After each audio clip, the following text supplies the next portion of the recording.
That's right. It's Thursday Thunder, and it's brought to you by DraftKings. DraftKings, the crown is yours. Juju, what do you got? Congratulations to everyone out there who became billionaires last week because Thursday Thunder hit again. Yes, sir. So tonight, we gonna up it to a little 4-piece. You feel me? First leg, Kobe Parkinson, over 25 yards receiving tonight. With Devontae Adams out, he's going to have to find more people to toss that field to. Getting a big target share over the last few weeks, Juju. Yes, sir. 25 yards should be Scooby Snacks. Next leg, the villainous Puka Nacua for 7 receptions tonight. He going to be the only one out there. Yeah, Tutu Atwell, I see you, but not tonight on this Thunder ticket. Next leg, I'm going with one of the coolest names in the league, man. Rashid Shaheed, man. My boy will have at least 3 catches tonight for Seattle. And the last leg, Davis Allen, 2 catches. Whenever they happen. Lock it in. Juju, you've had, I would say, a hell of a year picking correctly. You've hit a lot of 2 of 3 parlays, but you've hit the last 2 Thunders? After tonight, yes, sir, we will. All right. Congratulations, though, because he's had some heartbreakers. Half a yard, some ridiculousness has crushed his parlays. I wanted to ask the group here, because of endings and getting endings right, whether it's Tua or Chris Paul. Chris Paul has had a truly majestic career of excellence, playing at a time where he didn't get on the banana boat with Carmelo. Or he did get on the banana boat, but he didn't go the places that Wade and Bosh and LeBron took the league. But a truly excellent player, an all-timer by any definition, one of the greatest we've ever seen.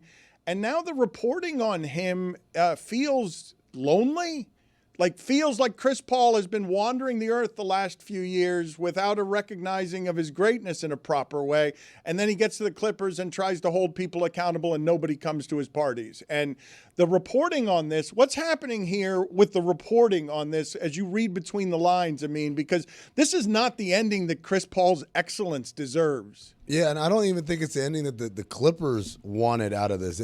Everyone kind of feels badly, I think, of the situation. But it was a great piece of journalism by Ramona Shelburne. She really dug deep, talked to people behind the scenes, and gave us some great blow-by-blow perspectives of things as they happen, including Chris Paul on the plane grabbing Brooke Lopez to come prove whatever point he was trying to make about, oh, no, I didn't mean it like that. So I think whenever you read these deep dives, you can kind of tell based on the storytelling who was the person or which side was the one that was more giving with information.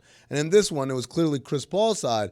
But the irony is, I walked away reading and be like, oh, my God, Chris Paul really doesn't take a hint, right? It doesn't come across as complimentary to Chris Paul as I think he would have liked it to be based on the things that were said in it.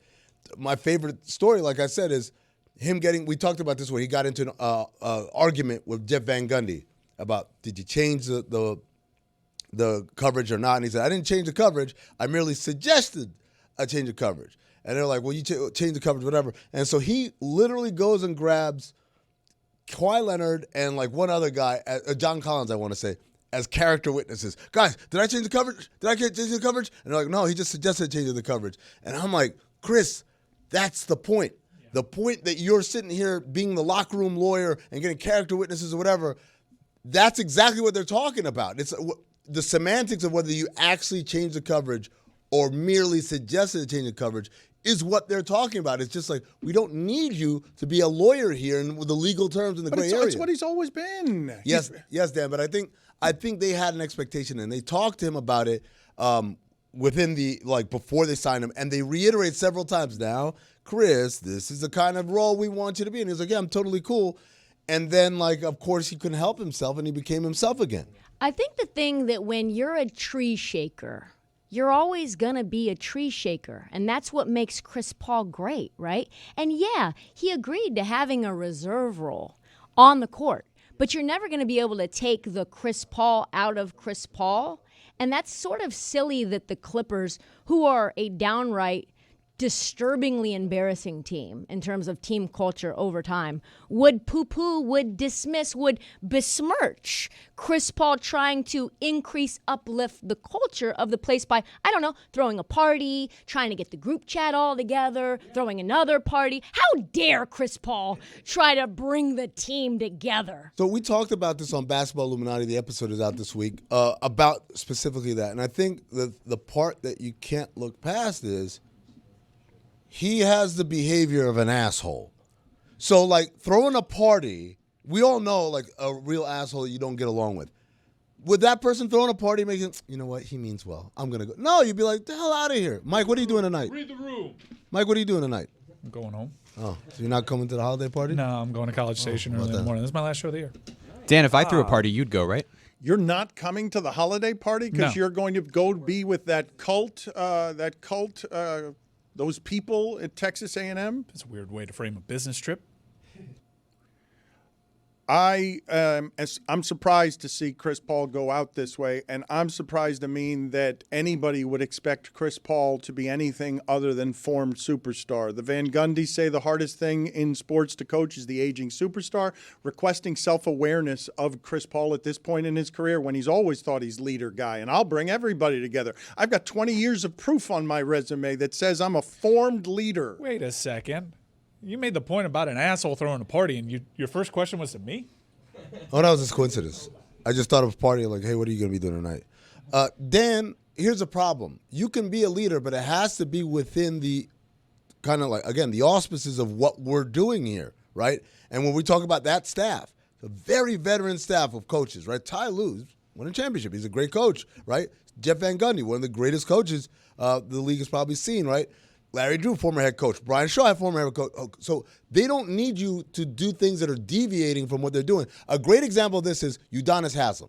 Udonis Haslem, tough guy. Udonis Haslem, confrontation, right? Not afraid of confrontation, holds people accountable. But Udonis never said, yeah, I know that's what Spo and Quinn and all those guys do. I'll do my own thing. Half the player that Chris Paul doesn't have the But experiences that a bunch of other organizations that Chris Paul has. I'll give you another one. And Carmelo Anthony refuses to come off the bench because he's not going to be somebody who shoots That's threes not what for we're the talking Rockets. about here. Chris Paul is an aging superstar.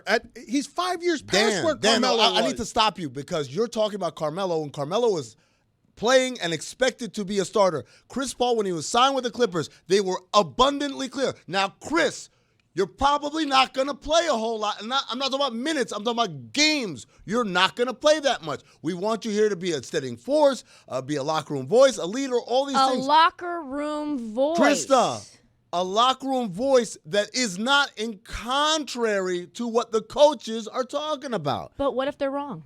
Then that's a different story. But like, you can't have a situation where you got a guy who's actively basically subverting everything we talk about. Hey, guys, let's go left. I think we should go right. Hey, guys, let's go up. I think we should go down. Like, whenever you do all that stuff, I don't give a damn what your resume is. I don't give a damn.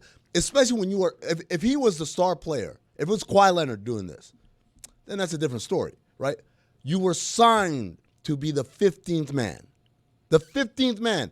Even if you're right, keep your opinion to yourself, or at best, try to reach a common ground with the coaches so that when we're communicating to the team, we're all lockstep. I told a story about Boris Diaw on the Basketball Illuminati podcast, about him being exactly like that, like just a kind of a contrarian, but also right a whole lot of time because he's a basketball genius. But the reason why we have schemes and we have systems and ways of doing things is not because this is what's going to make the basketball genius the best.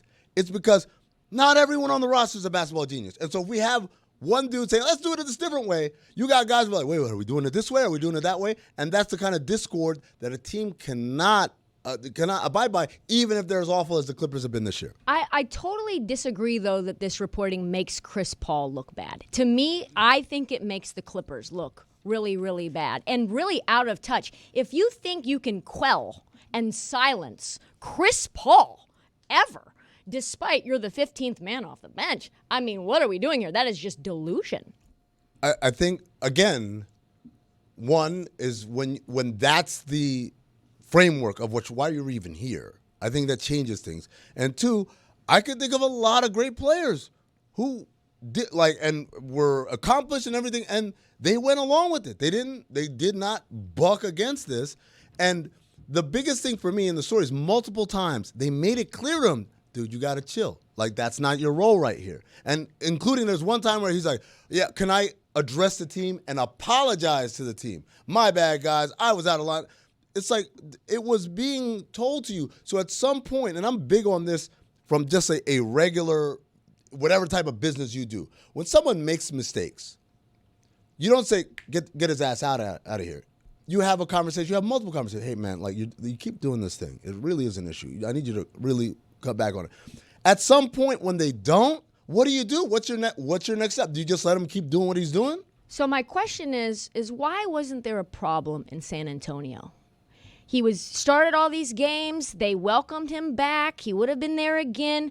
San Antonio is a consummate, professional, well-run organization, and yet Chris Paul, not a peep about him being a problem. Oklahoma City Thunder. Okay. He ends up going there, has this great relationship with Shea. Shea becomes an MVP. It really is like the beginning of another well-run organization. To me, it's like, well, if Chris Paul is in diversion to you as an organization, then you need to take a look in the mirror at what you're doing that might not be working. So two things. Number one, both of those organizations, both those teams, what do they have? A shit ton of young guys. Not guys who have won championships, not old vets, not guys who have been around the NBA block millions of times. These are all guys who are like, Chris Paul's teaching me about the game. I never knew these things. That's a big difference when you talk about that energy coming into a locker room. Nicholas Batum is not over there saying, I could learn some things from the old fella. Also, again, coaches. Younger coaches, right? Mitch Johnson for most of last year because Pop was sick, right? Mark Dagnall at the beginning of his NBA career. So I'm a young coach. I'm a sponge. Give me more. Ty Lue is not looking for like guidance from a guy like he knows what he's doing, right? And Jeff Van Gundy even more so. The second thing, and this is really important to notice, and this is something I think people in league circles know, but I don't know if the common fan knows. He was so great for San Antonio, right? Why isn't he there right now? He wanted to come back to L.A. He was so great for Oklahoma City, right? Why wasn't he there more than a year? Trying to get the bag somewhere else. Goes to Phoenix. We can play this game for why did he leave Phoenix? Now you're starting. Why did he leave Houston? Why did he leave the Clippers? Like, this is who he is, guys. Dry heat. Jeremy started. Jeremy started with, this is what were they expecting? And I'm like, yeah, on some level, yes, but like on some level, you expect someone to take inventory of like, hey man, I don't have it. Here comes the word again. The leeway that I once had to act like an asshole all the time and wear people out when I'm the 15th man. I can do it when I'm an all-star. I can do it even when I'm the aging vet who's come here to teach Victor Wembanyama and them boys how to play. I can't do it from this seat right here. And like that's why I'm saying, Dan, when you compare to Carmelo was still like a year removed from being an all-star. Like Carmelo was still a guy who thought I could play. You're telling me that you think that Chris Paul, Hall of Famer, should have some sort of self-awareness that I would not think he would ever have after a lifetime of overcoming odds, you're right. being the tiniest of players and being someone who can always disprove everyone. You think he's going to have an awareness of, oh, the Clippers have this right. Not me who's a Hall of Famer. The Clippers are doing things correctly. When I got Strip Club James and Kawhi who never wants to play out here, they're the ones who are doing it in the middle of a scandal about cap subversion as well. But Chris Paul has no bearing on any of those things. That's the point. But self-awareness is the one. He's showing up he's throwing parties that no one's attending, that no one on his team is attending. Dan, if I'm an ass to everybody, right? Like not nobody. Some people showed up. Some staffers, a couple of players. But the idea was it wasn't like 100% attendance. That should tell you something. It's like, remember the movie Draft Day? The guy had a birthday party and nobody showed up? That tells you something about, you guys are like, oh, how dare them? Like, think. It tells me something about the Clippers, really. Hold on. So we can make this about the Clippers because they've been a brand of ineptitude, right? They've been known for ineptitude, even though last year they had a really good season. They had one of the best defenses. They pushed the Nuggets to 7 games. All those things. We could throw that out and say, overall, the Clippers have been kind of a little bit of a laughingstock, right? If we look at those individual players, are we saying now that like, hey, this what's his name, Zubac, you're sus? Are we saying Bones Highland? And like, oh, Definitely Bones Highland sus. I'm just saying to you like this. They have a roster of players that have been around the league and have been successful in this league, whether it's individually or on the highest level of winning. At what point do we take a look at the guy who was known for his whole career of being kind of an irritating animal, that, hey, the reason it didn't show isn't because of a lifetime of us being an inept franchise, but it's because you're a jerk and I don't like being around you. Well, but the thing that I don't get is if his wisdom was so poor, then why? I mean, obviously Victor Wembanyama is a huge piece of San Antonio's success, as is Shea in Oklahoma City. But if his wisdom was so bad and they were soaking it up, then you would think that they wouldn't improve or they would at least stagnate. Well, it's not that the wisdom is poor or bad. Again, I'm going back to it's incongruent sometimes. There's many ways to skin a cat, right? You could say, oh, I'm going to do it this way, and you do it this way. And it's not like this way is the best way or this way is the worst way to do it. It's just these are different ways. But when you're in a team environment and we've got a system of doing things, we want to do it this way. Coaches will say this all the time. If I draw up a play or drop a scheme and the scheme don't work, that's my fault. If we don't follow the scheme, then whose fault is it? Like, so that's the thing. They want you to do it that way just so that we can be consistent in the way we approach Are things. there that many ways to skin a cat? Why are we skinning cats? Why are we skinning cats? So it dates back to 1678. Wow, he's right on top of English it. naturalist John Ray provided the earliest written version in his collection of English proverbs. There's more than one way to skin a cat, but it also says there are more ways to kill a dog than hanging. So Yo, I don't like apparently, this conversation. apparently, there's more than one way to skin a cat. Was to be sort of an equal opportunist animal abuser. Yo, speaking of dogs, I got a thing about people bringing dogs on vacation Oh, my God. or on trips, I should say. Rachel Nichols next. She's an Emmy Award-winning journalist, longtime NBA reporter, host, analyst, all the smoke, Fox Sports, Sports Illustrated, too many things to mention. A resume that has climbed over all sorts of obstacles, none bigger than the one I have in front of her today. She is not the size of Victor Wembanyama. They are making players too big for the sideline reporter. It has become a thing. It's embarrassing. She looks like David Sampson everywhere she goes around Wemby and others. 7'6". What are you shaking your head about, Amin? She's always been way too short. So, like, they could make them 8 feet tall. It's not going to matter. They all look the same. No, but they are now officially too tall for her to get the microphone in a place where the audio can be good. No, she's got a box that she travels with. She has like a little I crate. do not. You don't have a crate? There is no box. What happened to the There crate? is no crate. There's no box. There's no crate. I do have a trick. But with Wemby, he's even too tall to make it work. First of all, Amin's favorite magic trick with me is when he gets to be around other people. He suddenly, in the middle of an arena, a street corner, he'll be like, take your shoes off. Take your shoes off. This is a weird right. thing for one friend to say to another. Why, Amin, do you ask me to take my shoes off in public places? Because her height drops from whatever short she is to a lot short, to Brad Williams. You accused her of using a crate. I've seen the crate. Not every time, but I've seen the crate. Maybe once, maybe 7 or 8 times, but only when we were setting up for like a bigger thing. Yes, I wear very large platform kind of heels situation when I'm in basketball because I'm 5'4", as that picture you guys just threw up showed. Wemby is 7'6" though, and my trick with players like Shaq when he was in Miami would be if you are a foot or more taller than me and we're doing a sideline interview, I would make the guys come to the scorer's table and they would sort of lean on the scorer's table and I would stand.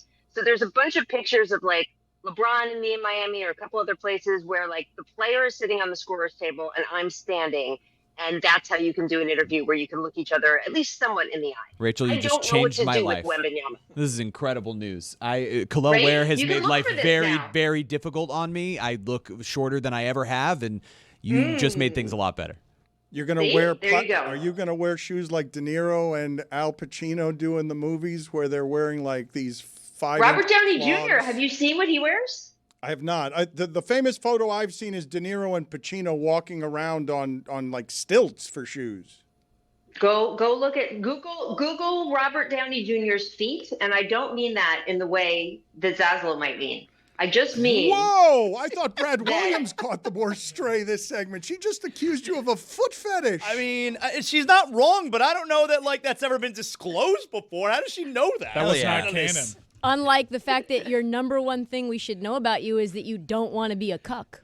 It's true. We do know that. Big J journalism. How does she know this about you? How does she know? From looking at you, she can tell you have a foot fetish? Yeah. Explain yourself, Rachel. Wait, I want you to explain yourself. I heard some contradictory things in the last couple of segments. Do you or do you not have a journalism degree? Because you implied you did, and then it was sort of glossed over. Yeah, of course. Yes of or course. No answer. Yes, absolutely. Of course, yes. From where? University of Florida. Santa Fe. Okay. That's not true, Mike. You're confusing Rachel. Let's just give her the important information. A lot of people confuse Florida with Santa Fe. You went to Santa Fe Community No, College. I did not, Rachel. We're getting bogged down here. You went to Santa Fe. Okay, Rachel? next question. All right, Robert Downey Jr.'s feet. Has anyone found them yet? They're looking Besides for that? it. You just threw it at the video department. They can be slow. They're looking for it.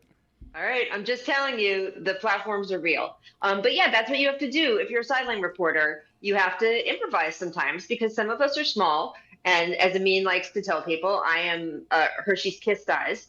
And, you gotta have your tricks. I don't know what to do with Wemby, though. You guys saw the photo. It is difficult. It is a difficult thing to figure out how to get him in the same frame as me or even hold the microphone up that high. Rachel, I'm looking at. I want you guys to think about 2 feet above your head. Rachel, I'm looking at Robert Downey Jr., his platform shoes, and I mean they're rather large. Thank you.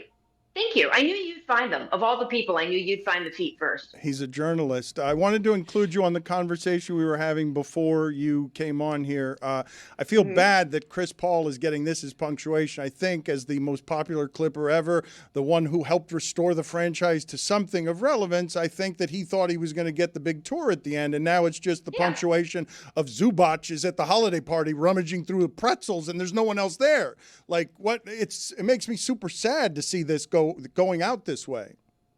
First of all, the pretzels are super good over there, so don't feel too sad because It's that is their Zubach. main It's claim Zubach. to fame.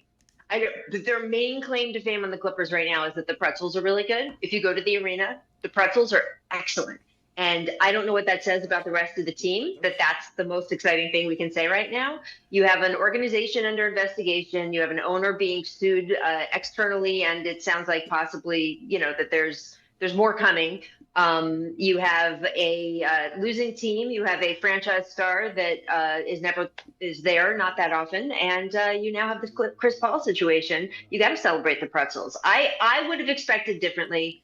Everybody who says, "Oh, they know what they were going to get with Chris Paul," I think sometimes the reality is different from the expectation. Even if you've had a player before, having a guy at the end of the bench who's trying to stick his nose into what the coaches are doing or who is critical of other players is a lot different than having your lead point guard on the floor. And I think that's what they didn't quite expect.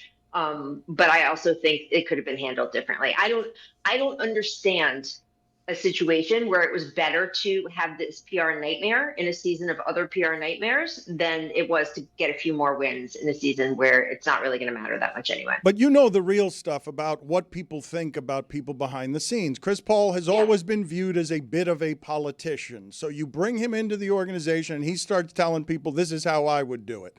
How surprised are you allowed to be by him not having self-awareness when everyone in the league who knows anything about Chris Paul knows that he thinks he's a superstar because he always has been?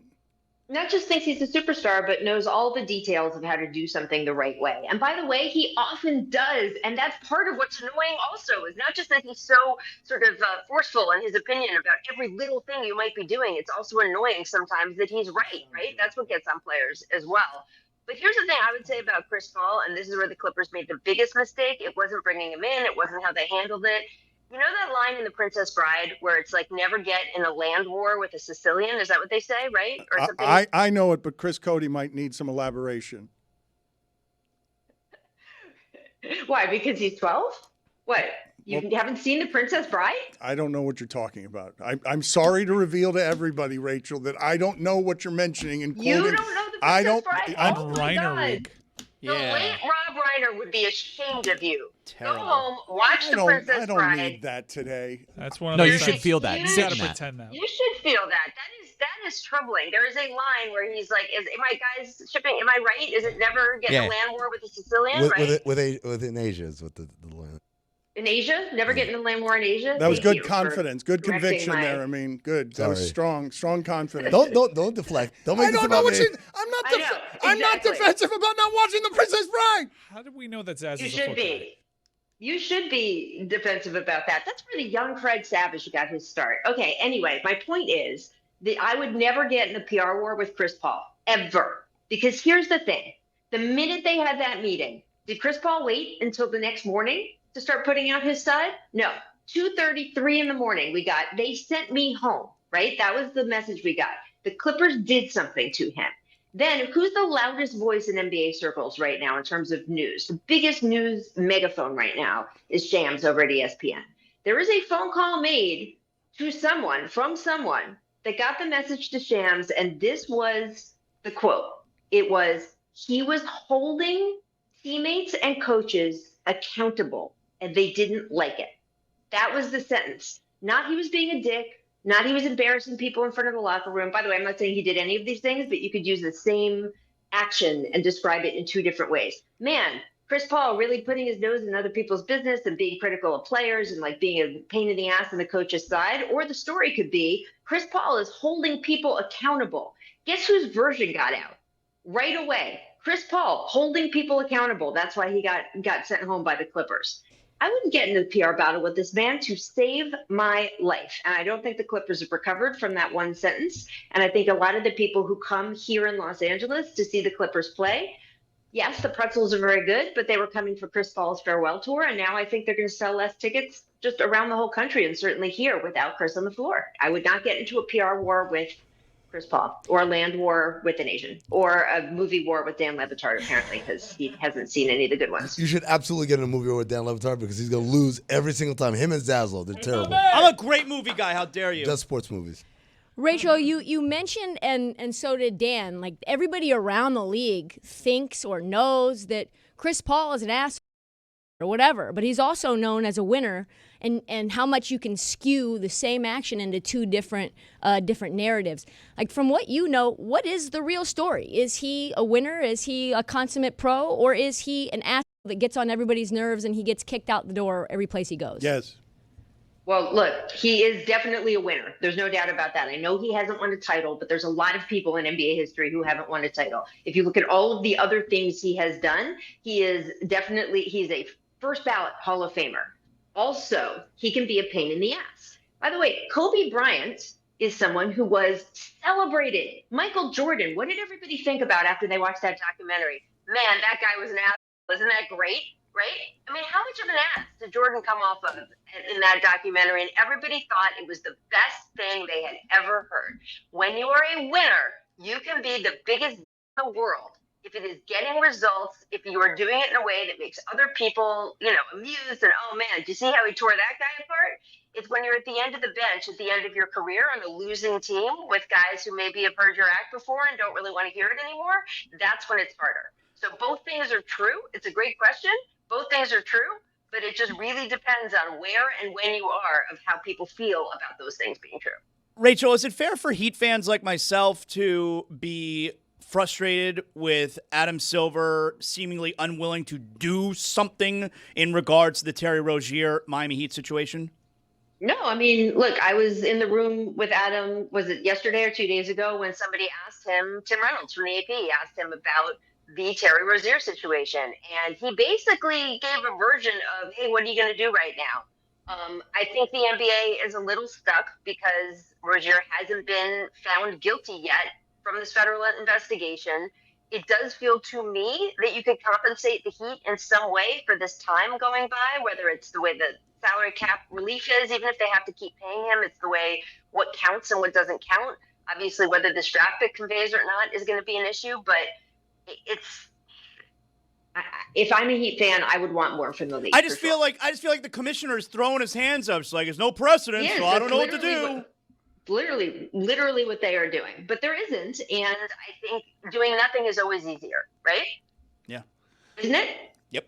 I want to play for you or show you a controversy that you're in the middle of here with Asia Wilson and Bam Adebayo. Now, you didn't ask this question of either of them. Zaslow's telling us that Bam and Asia are being too sensitive. Amin, can you offer the context, please, to this story? Because you were defending Rachel very, very fervently. Yeah, so Rachel can speak for herself, obviously, but she's... No, I like it. Yeah, help me out. Okay, she's interviewing Shai Gilgeous-Alexander. Shai Gilgeous-Alexander plays for the Thunder, and obviously Sam Presti is not only, very shrewd or whatever, but also they have 8 billion picks forever. So Rachel makes a joke about, do you think Sam Presti has already scouted... It's a funny joke. ...the future child of Asia Wilson and Bam Adebayo? And I guess Asia and Bam felt a certain type of way about that. Does that cover it? Yeah. But, by the way, it wasn't even my joke. I don't want to take credit for it. It was already going around the internet, and so we thought it would be funny to ask Shai. Oh, by the way, with a long interview about other things also, but at the very end, is sort of a fun throwaway, like, did you see this? And we showed because I don't take credit for other people's jokes, Dan Le Batard. Did you see that this sort of, was going making its way around the internet? Why did you say my first and last name there? Hurling accusations. She's right. Why both my first and last name there as if I was somebody who did that? Because if she said Dan, they might think Danny Benitez. It's so she has important to Dan that Le Batard. you know that Zaz went to Santa Fe, though. That's the most important one. My point is, I was like, oh, this is a funny thing that's out there that you might have already seen. What has been your reaction, right? And apparently, it's one of these things that got aggregated differently than it was quite asked, and then got, misconstrued and all of those things. I didn't really dive in on it afterward because I just felt like there was a lot going on over the weekend while this was what was being commented on that was pretty serious. And it was actually happening pretty simultaneously. And I felt like while there were kids being shot at, I wasn't going to start getting into parsing, this is funny, this isn't funny. Can you guys take a joke? Like, obviously, if somebody's upset about a joke that, by the way, someone else on the internet told that we helped, sort of get more into the zeitgeist, I'm sorry about that. I definitely don't ever want to upset anyone over something small. But also, I'm not sure given the larger scope, it was the thing that I really wanted to dive in and argue about because it's just joking about GM being a really good scout and, oh my God, he's already scouting people's babies. I already lived that they don't exist. I covered tennis, Dan, you may remember, and when Andre Agassi and Steph Graf got married, it's not like there wasn't a million jokes about their kids and what kind of players they were going to be. That was a apology to them. I'm sorry there were important things going on in the world. Like super insincere apology. You're not actually sorry. I'm sorry. Was this supposed to be an apology? That was also that sorry there was also insincere. You did say I didn't want to get into a back and forth with them publicly. That's why we didn't talk about it. She didn't want to clap back. She wasn't going to bow down. No, she said right now she wanted to clap back, but unfortunate things were happening in the country. She wanted to clap back. I'm explaining why I didn't get into it at the time. I'm happy to get into it now. I am always, like, legit, 100%. If I say or do something that upsets someone else, even if I'm right, they're wrong. If they're right, I'm wrong. I am sorry. I don't want to go through my day and upset someone. That sucks. Who wants to be that person? Amen. Well, maybe some people in that room, but I don't want to be that person. And so I am 100% sincerely sorry if and when I make someone upset. And in this case, it appears from the internet that Bam and or Asia was upset. I am legitimately with no reservations sorry about that. I don't want that to happen. I don't know Asia that well, but I like her. I know Bam pretty well from covering him. I know his family. It is not something I would want to do. Dan, you know about that clapback? Better apology there, Rachel. More sincere there at the end. But I have a question for you guys. Do you think that something like that, hey, Steffi Graf and Andre Agassi are going to have a kid. Do you think do you think someone's already going to sign them up for World Team Tennis? Or do you think, I don't know, I'm trying to think of other couples that have had celebrity couples. Do I think that Bam and Asia would make Olympic babies? Yes. Play the David Sampson clip. See you later, Rachel. Good talking to you. It's the holiday season, and it is the 50th anniversary of Miller Lite, which means a lot of my favorite memories start the same way. I bring out a cornucopia of beautiful white Miller Lite cans. And I spread that holiday cheer. Ah, Miller Lite, holiday season. You crack open a Miller Lite, you look around, you look at your friends, you look at your family. You take that first sip and you know you made the right call. Miller Lite just fits. It's taste that you know you can depend on. Brewed for flavor with simple ingredients like malted barley, rich balanced toffee notes, and that iconic golden color. Almost festive in a way. And at 96 calories and 3.2 carbs per 12 ounces, it lets you enjoy the season without weighing you down. The original light beer since 1975 and still hitting different 50 years later. The best holiday beers are the ones you don't expect. Miller Lite, great taste, 96 calories. Go to MillerLite.com/Dan to find delivery options near you, or you can pick up some Miller Lite pretty much anywhere they sell beer. 'Tis Miller time. Celebrate responsibly. Miller Brewing Company, Milwaukee, Wisconsin. 96 calories at 3.2 carbs per 12 ounces. Everyone's mad about everyone eating out there, Dan. You better do this quick. Freaks hang around carrying the luggage. outside. All right, you guys need to lay off of the people who eat lunch early. There's a holiday party Look at 'em, tonight enjoying where there's going to themselves be out there. plenty of food tonight too. You get fed plenty well around here. There will be food out there. You guys are Wolverines, man, about the food. Eating the food. How do they get to eat before we do? The Cibouli's gone. It's gone. Frankie likes to pretend like he eats healthy, but then I see him hovering around there cleaning up. You feel like they're stealing your food? You feel like the people out there right now are stealing your food? They're taking the best scoops. Exactly. They're not stealing the food, but they're getting to all the good stuff before we do. And by the time we get out there, all we have is scraps. It's kind of scarcity mindset to me. Getting the best sauce. That's right. How did she know that you had a foot fetish? That is unbelievable that both she would see it and that you would immediately admit it. You immediately cop to it as if it was. We all learned that at the same time. We did not know that you had one of those. I like that she was comfortable enough with me, though, to throw it out Probably there. noticed when Amin asked her to take off their shoes. You made a face. And your eyes just started straight down. That was a dead giveaway? She travels with the crate. She or a producer travels with the crate. Producer brings travels the with the crate. Mystery crate. Okay. All right, you can leave now, Jeremy. It was No, unnecessary. he gets to eat now. He gets to eat. We gotta wait. I'll eat. No, don't worry. I I'll brought eat. my sad turkey sandwich. He Don't worry. could go and just get out of here. We're going to the fight together, though, right? 5 minutes screaming comedy. Wow. Gefilte fish. We're going to update the polls. Did we have many polls today? I don't remember. Today's show was a bit of a whirlwind.